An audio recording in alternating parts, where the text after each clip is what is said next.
Radio Hindustan. Vande Mataram. Radio Hindustan धनगंगा में RJ Rajni लेकर आई आज आपके लिए। क्यों रह गई भगवान जगन्नाथ की मूर्ति अधूरी? मूर्ति में आज भी धड़कता है श्री कृष्ण का दिल।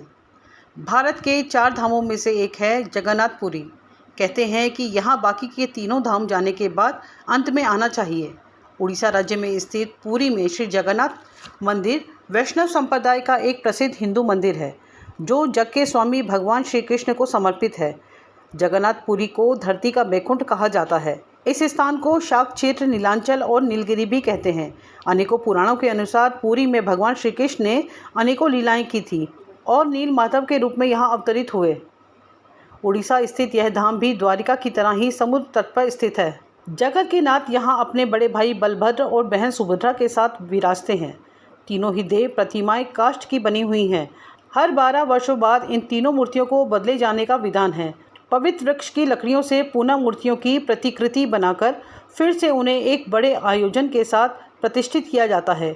वेदों के अनुसार भगवान हलधर ऋग्वेद स्वरूप हैं, श्री हरि नरसिंह सामवेद रूप हैं, सुभद्रा देवी यजुर्वेद की मूर्ति हैं और सुदर्शन चक्र अथर्ववेद का स्वरूप माना गया है।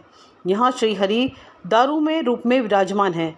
मंदिर के गर्भगृह में प्रभु जगन्नाथ, बलभद्र और सुभद्रा की मूर्तियां एक रत्न मंडित पाषाण चबूतरे पर गर्भगृह में स्थापित हैं। चारों प्रवेश द्वार पर हनुमान जी विराजमान हैं, जो कि जगन्नाथ जी के मंदिर की सदैव रक्षा करते हैं। शास्त्रों के अनुसार विश्वकर्मा बूढ़े भरे के रूप में जब मूर्ति बना रहे थे, तब राजा इंद्रद्युम्न के सामने शर्त रखी कि वे दरवाज़ा बंद करके मूर्ति बनाएंगे और जब तक मूर्तियां नहीं बन जाती तब तक अंदर कोई प्रवेश नहीं करेगा। यदि दरवाज़ा पहले खुल गया तो वे मूर्ति बनाना छोड़ देंगे। बंद दरवाजे के अंदर मूर्ति निर्माण का काम हो रहा है या नहीं, यह जानने के लिए राजा नित्य प्रति दरवाजे के बाहर खड़े होकर मूर्ति बनाने की आवाज़ सुना करते थे। एक दिन राजा को अंदर से कोई आवाज़ सुनाई नहीं दी। उनको लगा कि विश्वकर्मा काम छोड़कर चले गए हैं। राजा ने दरवाज़ा खोल दिया और शर्त अनुसार विश्वकर्मा वहाँ से गायब हो गए। भगवान जगन्नाथ, बलभद्र और सुभद्रा की मूर्तियां अधूरी ही रह गई। उसी दिन से आज तक मूर्तियां इसी रूप में यहाँ विराजमान हैं। पौराणिक मान्यता के अनुसार जब श्री कृष्ण की लीला अवधि पूर्ण हुई तो वे देह त्याग कर बैकुंठ चले गए। उनके पार्थिव शरीर को पांडवों ने दाह संस्कार किया, लेकिन इस दौरान उनका दिल जलता ही रहा।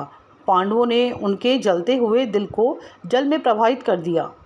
तब यह दिल लट्ठे के रूप में परिवर्तित हो गया। यह लट्ठा राजा इंद्रद्युम्न को मिल गया और उन्होंने भगवान जगन्नाथ की मूर्ति के अंदर इसे स्थापित कर दिया। तब से वह यहीं है। हालांकि 12 वर्ष बाद मूर्ति बदली जाती है, पर लट्ठा अपरिवर्तित रहता है।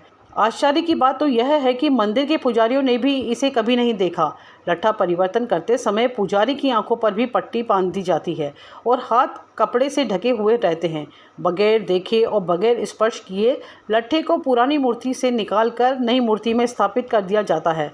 उनके एहसास के मुताबिक यह लट्ठा बहुत कोमल है। मान्यता है कि कोई यदि इसको देख लेगा तो उसके प्राणों को खतरा हो सकता है। बने रहें हमारे साथ रेडियो हिंदुस्तान पर। सबको सिखाएं पेड़ लगाएं, सबको सिखाएं जल बचाएं। रेडियो हिंदुस्तान।